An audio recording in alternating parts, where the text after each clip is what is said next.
what we see in this memorial is, um, again, is something that it's a complicated story, much like the Vietnam Veterans Memorial. There were many discussions about what to do with the site that addressed two twin concerns. So the World Trade Center had been a hub of commercial activity and an integral part of a broader residential neighborhood, Lower Manhattan. So what do you do there? But then also, how do you memorialize the loss of lives that occurred at this site? And there were many parties who claimed direct investment, whether emotional, psychological, or financial, in the site and its future form. And so there were many issues that were difficult to resolve. And so what happens is that a number of non-governmental agencies, they decided to solicit designs for both the new World Trade Center buildings and for suitable memorials. In response to the designs submitted to these various competitions, and there were submissions from architects, artists, and members of the general public, there were many different conflicting interpretations that arose about what to do with this site. And what is chosen for the World Trade Center site, kind of overall, is Daniel Libeskind, a contemporary architect, his overarching vision titled Memory Foundation. This was chosen in February 2003. Most of the buildings that we see here have been completed. This is a computer-assisted design that we're looking at. And then part of that design was the inclusion of a memorial. And that's what we see here, that we're looking at the actual memorial here. And this was designed by Peter Walker and Michael Arad, their work called Reflecting Absence. And it revolves in large part around this minimalist aesthetic, as we saw in Maya Lin's work. The panel that chose this work included victims' families, curators, artists, political appointees, and like Lin's design, Reflecting Absence was received a lot of criticism as a design that failed to incorporate any representation of human figures, and the minimalism was interpreted by some as a rejection of codes of heroism. So again, this kind of more somber, less kind of grandiose vision. But it is a really powerful spot that really marks the absence. It really makes us aware of what is missing here. And like Lin's Vietnam Veterans Memorial, we also see here at these two voids, these huge, massive reflecting pools, we also see the list of names inscribed into plain black stone of the victims. We're going to move to the capital of Germany, Berlin.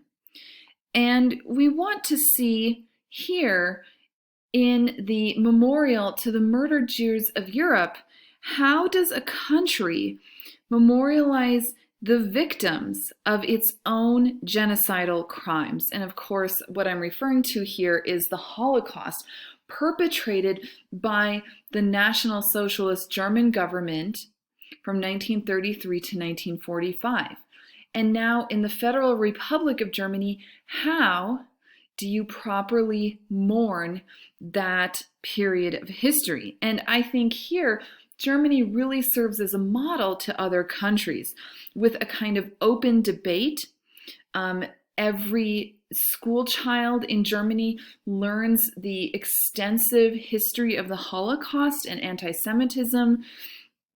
And Germany has really emphasized education and awareness and an open grappling with this painful past. In the design, we see the American architect Peter Eisenman takes a city block that's right in the middle of the capital. It's kind of right by Berlin's Central Park. We see its edge right here. In the background, this is the Parliament building, the main legislative governmental building. And so it's a prominent location. And he fills this open square with minimalist, unadorned, gray towers of different heights. And it completely reconceptualizes what a memorial should be.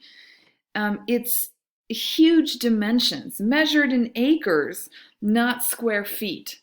And what we don't see in these photos is that the memorial also includes an underground information center, a museum of sorts, again, to stress that connection to education.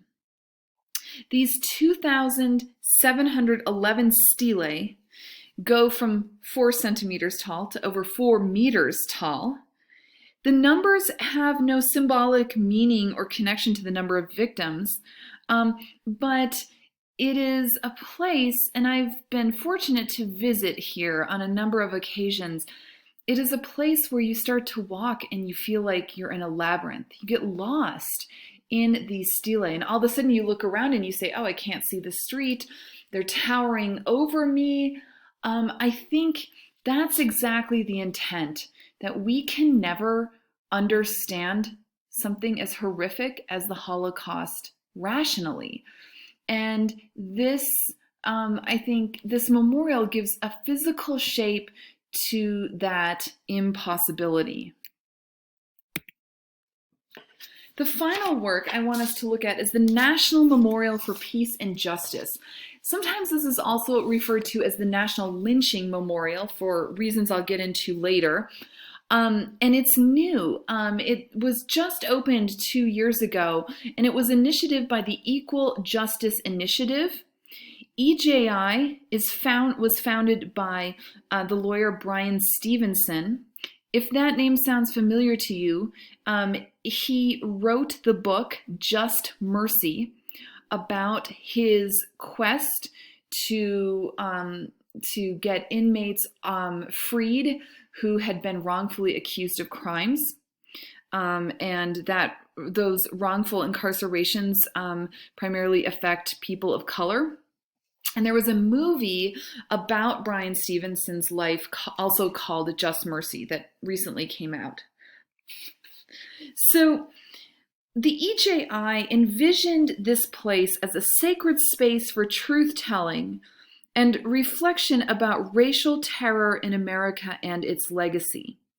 Like the memorial to the murdered Jews in Berlin, this site is massive. It sits on 6 acres of land, and it is an arresting and emotionally powerful memorial to those victims of race-based violence and terror.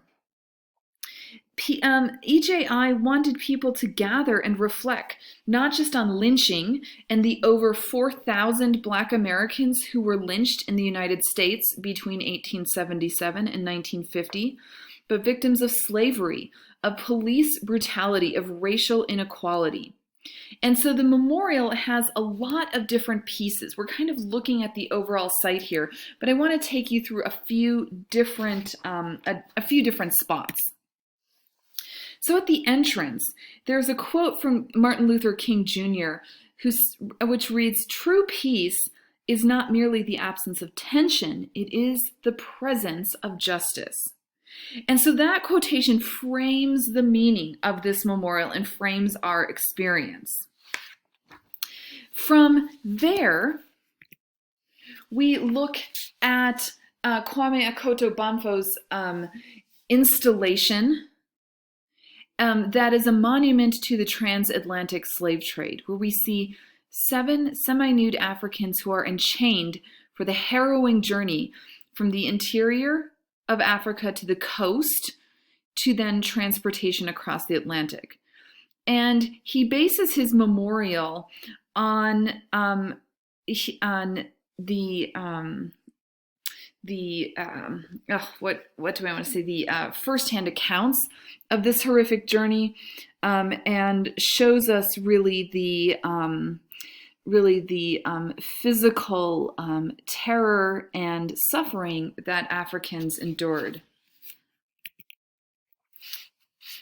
We then move on to the large, almost temple-like memorial in an open space. This is the Memorial Square. And we move then inside the memorial, where over 800 rectangular Cor-Ten steel boxes, each 6 feet in length or in height, hang by steel poles from the ceiling. And what information is included here? Well, each of these hanging forms represents a county in the US where a lynching took place. And we see the names of lynching victims and the dates of their murder laser cut into the surface of boxes. And these boxes almost resemble coffins. It really, I think, imparts to us here in a powerful way that that loss of life. And we get this feeling as if we are walking through a graveyard. Finally, then, and I think that this work really speaks to recent events, in particular, the recent event of police violence and brutality. This is Hank Willis Thomas's Rise Up statue from 2016. And here he really wants to speak to the institutionalized police violence that is directed towards Black American men. We have a freestanding concrete wall with 10 bronze portraits of Black men shown from the neck up with their hands raised above their heads. And we have a kind of bookend here with Akoto Bomfo's multi-figure statue of enslaved persons, to understand that this racial violence, oppression, discrimination, that this is on one long continuum that links slavery, lynching, segregation, mass incarceration, the kind of school to prison pipeline, police brutality, and that it is up to us to really look critically at that historical continuum and enact meaningful change, to really live up to the ideals of the United States as a place with equal justice for all, and really fulfill that promise.